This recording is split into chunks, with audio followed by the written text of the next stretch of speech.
night of storm and dark turbulence is about to end at Desmond Hall. A night in which Jean-Paul, cursed with the mark of death, has committed murder against his will. He has vowed to end his own life before he will let himself kill again, and to flee back to the haunted island of Maljardin in hopes that the voodoo woman can save him. Now he says farewell to his lost brother Philip, a farewell that would seem final. Yes. I remember it all now, Philip. We were so close as brothers. This visit has brought it all back to me. Philip, I don't know if I can ever see you again. I never want you to see this face again, because it is the face of a murderer.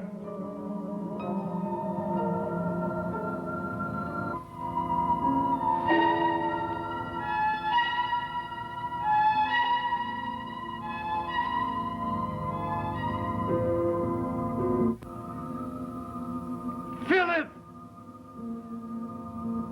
Philip!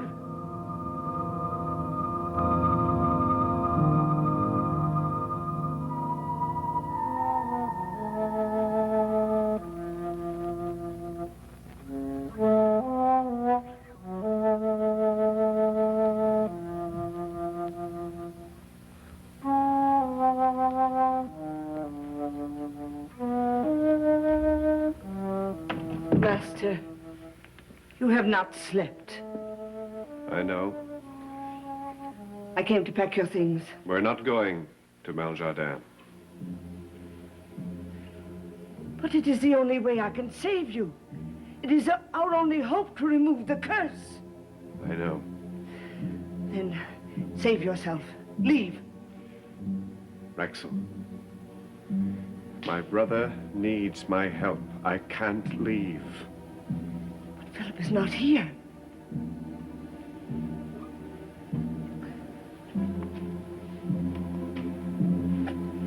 Wherever he is, he wants me to remain here. How would you know that? He has appeared to me in the guise of death. And wherever he is, whatever has happened to him, whether he's alive or dead, he will be avenged.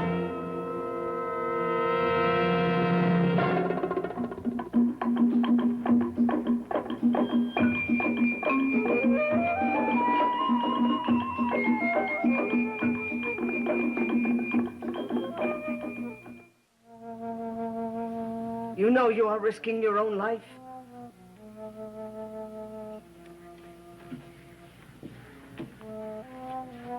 What kind of a man wouldn't risk his own life for his brother? But if you stay, and the evil star appears again, and the mark of death appears on your hand, other lives will suffer. They'll be in danger, and you will be helpless. You will kill again.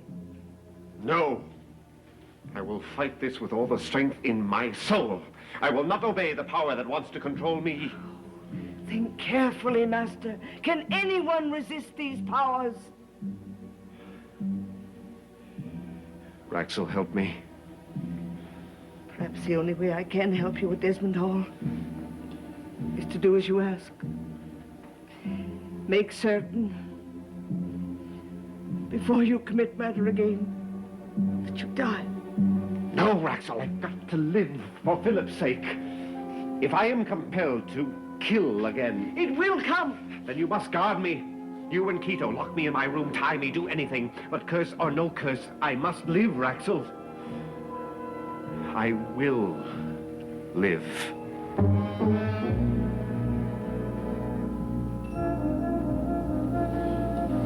In Fleur-Jardin, in France, in 1405, Pierre Cousteau des Mondes was drawn and quartered, his severed head placed on a pike staff for the populace to view.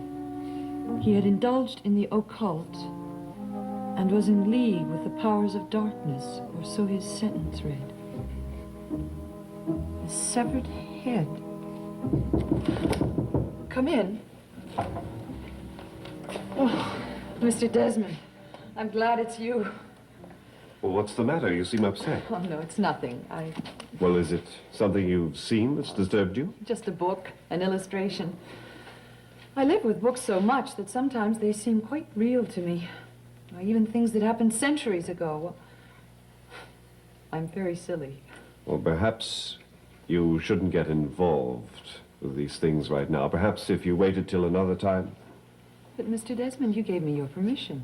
Yes, I realize that, but if it disturbs you, then it might be wise for you to end your research for now. But it was nothing. Why, it was just an old manuscript about one of your ancestors who dabbled in the occult. The occult? It's witchcraft.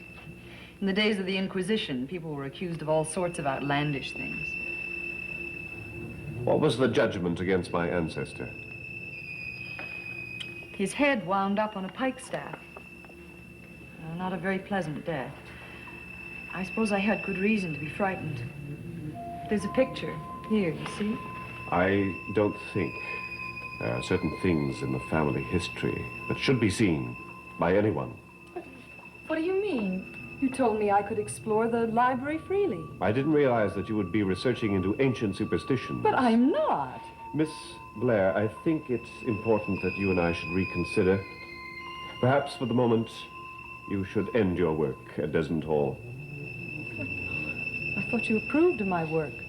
You were interested in it. Well,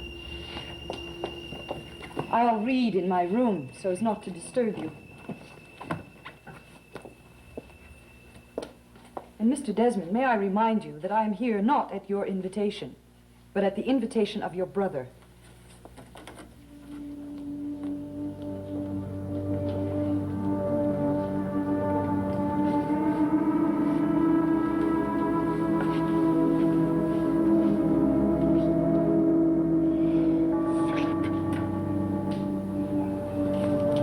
Cousin.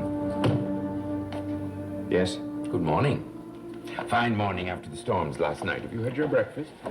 I don't want breakfast. Oh, what a pity after your housekeeper has gone to so much trouble.